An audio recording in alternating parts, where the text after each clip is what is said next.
A worker cooperative, or co-op, is like a business, only instead of being controlled by the boss's boss's boss, it is controlled democratically by the workers themselves.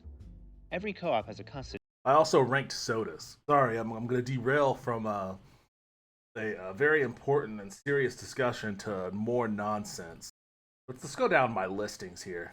I have my Marvel movie listings right here, my MCU movies. In my S tier, of course, we have Captain America Winter Soldier, Captain America Civil War, Thor Ragnarok, and Avengers Endgame.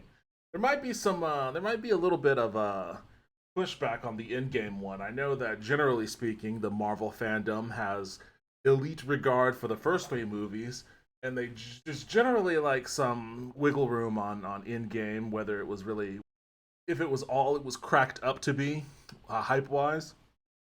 But the reason why, and I understand that, like from a filmmaking perspective, it wasn't like it wasn't the most creative. It was pretty standard stuff. Nothing that really challenged you. Nothing that really challenged your mind quite that much. Although there were a couple of moments that kind of, I guess if you weren't like a super diehard, it would have been a twist, but most of the diehards knew what was going to happen in that movie. But that's not why I have it in the S tier. I have it in the S tier strictly and specifically because it provided for me the single greatest film going experience I've ever had in my entire life and probably will never be topped. Being in that theater on the opening, on the premiere night, like the first showing of it, when nobody knew what the fuck was going to happen, and you get to, I mean, and acts one and two were good. Like, there was some good character building moments, some good emotional stakes being laid, some emotional storylines playing out to conclusions. It was good. It was good for the first two acts. But then that third act comes in and it turns into something entirely different for anyone that had any kind of like emotional investment in the MCU as a total package. You start seeing some of these things like it was just a cavalcade of like, shout outs to the fans who've been wanting to see certain things and hear certain lines and just like an orgiastic bacchanal of crazy visual effects and just crazy cinematography and special effects and every character you could have ever imagined all being on the screen all at the same time. It was an ensemble like you've never seen in a movie before, and like it was crazy. And yeah, when spoiler alert for anyone who may have not seen Endgame yet somehow, when Cap catches Thor's hammer, fucking everyone in the theater exploded, like literally jumping out of their seats, cheering and yelling and wow and all that kind of shit. Like when you see the clips on YouTube or whatever for that scene and whoever recorded those, know that that was happening at every theater across America because it happened in my theater too. Both times that I went and saw it in the theaters. And like just having that I've watched like I went and saw like I didn't see the Star Wars movies in the 70s or 80s. I wasn't born in the 70s. I was too young to go to a movie theater when Empire came out, and I don't. If I went and saw Return of the Jedi at a theater, I have no memory of it. I was that young. I don't really know that. And I went and I did see or at least I saw two of the prequel movies. I'm using Star Wars as a frame of reference because it's probably the only thing that can compare to the MCU as far as its pop culture saturation and its status amongst the nerddom.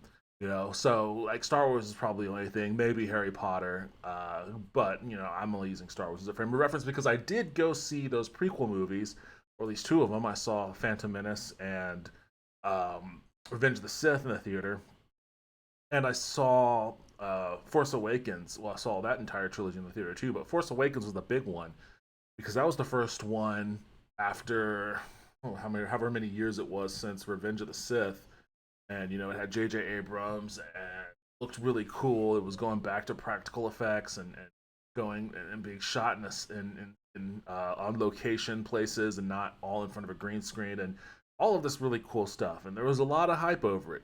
And I was there that opening night too. I was there when I saw all the people in their costumes in the theater, and I wasn't in costume because I'm just not that big of a Star Wars person. But the date I went with that night, she was in costume. It was cool, and there was a lot of energy about it. People were amped up when that opening sting comes for like the Star Wars theme song. That bang, everybody was like, "Woo!" They jumped out their seats. That was cool.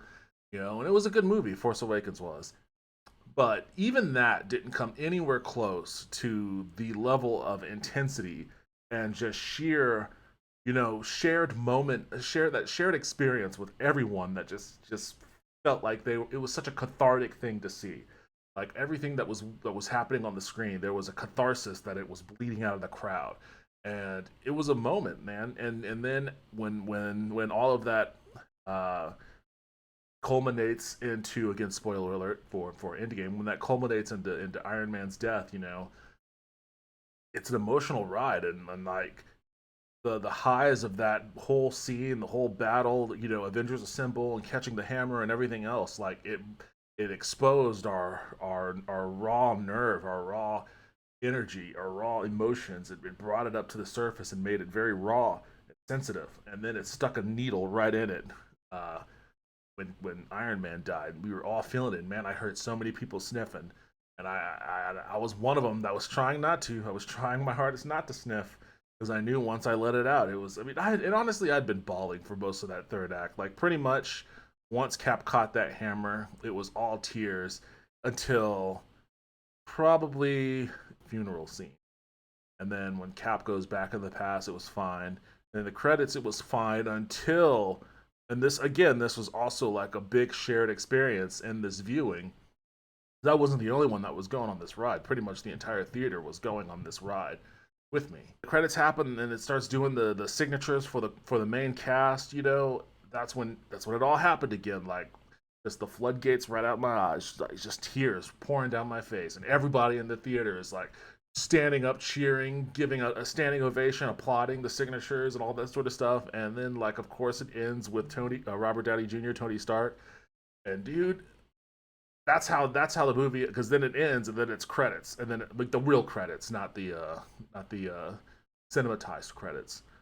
And it was an emotional ride, dude. And it was nothing I'd ever experienced before, ever, in I think any kind of entertainment medium, honestly, whether it's a movie or play or a concert or anything like that. I've never had. I've been to concerts before of bands like Mono, like these post rock bands where you witness people having like religious experiences as like the ambient sound and noise and all this. Who knows if they're fucking high on something? I imagine they are, but tell they're having such a moment connecting with the music and like the energy of the crowd and everything that they just start having like these emotional religious experiences.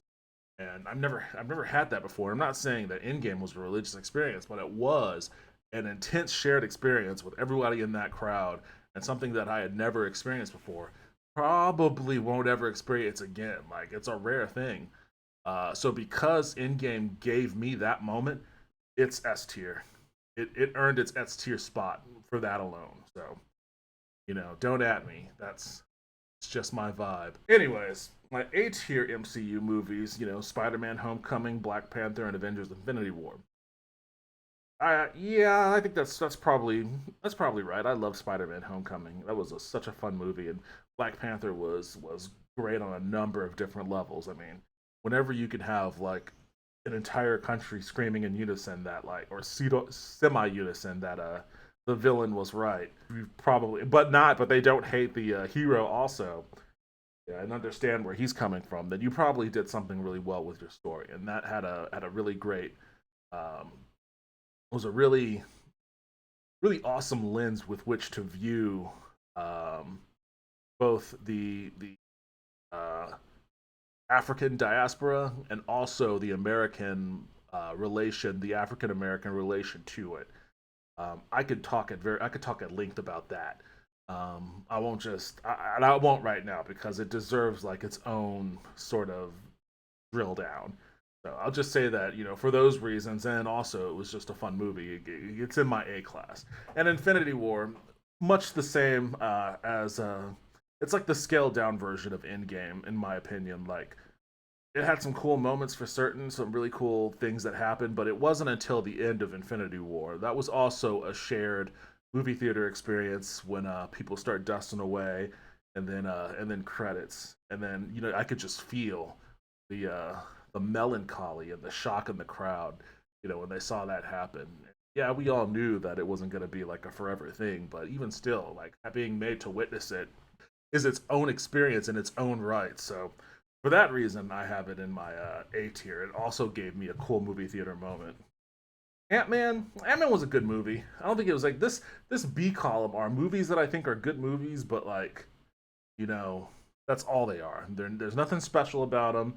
There's nothing that I could really, if you told me that I had to sell somebody on these movies, I probably wouldn't be able to do it if they weren't to like avid Marvel fans. Like I know Justin doesn't really care for comic book movies, and if I had to try to sell him on a comic book movie based off of the movies on the B tier, I probably wouldn't be able to do it. I would fail. Like I know he actually likes Guardians. Guardians is probably the closest thing to Star Wars. Guardians and Thor. He likes Thor Ragnarok a lot actually. I think the top tier movies I'd be able to sell him on. Although Endgame is the prerequisite for Endgame is that you at least have some kind of understanding and tie-in with everything beneath it. But he loved Thor Ragnarok, and I think the others I could probably talk him into on that S tier. But that B tier is probably a lost cause. But they're good movies though, and a lot of these movies are the movies that set up for the MCU. You have your Iron Man, your Iron Man 2, you have Thor, you have Captain America, the first Avenger, you have um, the first Avengers movie. The only one that wasn't on here that also helped set up for all that was Incredible Hulk, which I have in the bottom tier here, tier C. These are movies that like I'll watch them if they're on TBS or something, and I just need something on the TV while I'm doing something else.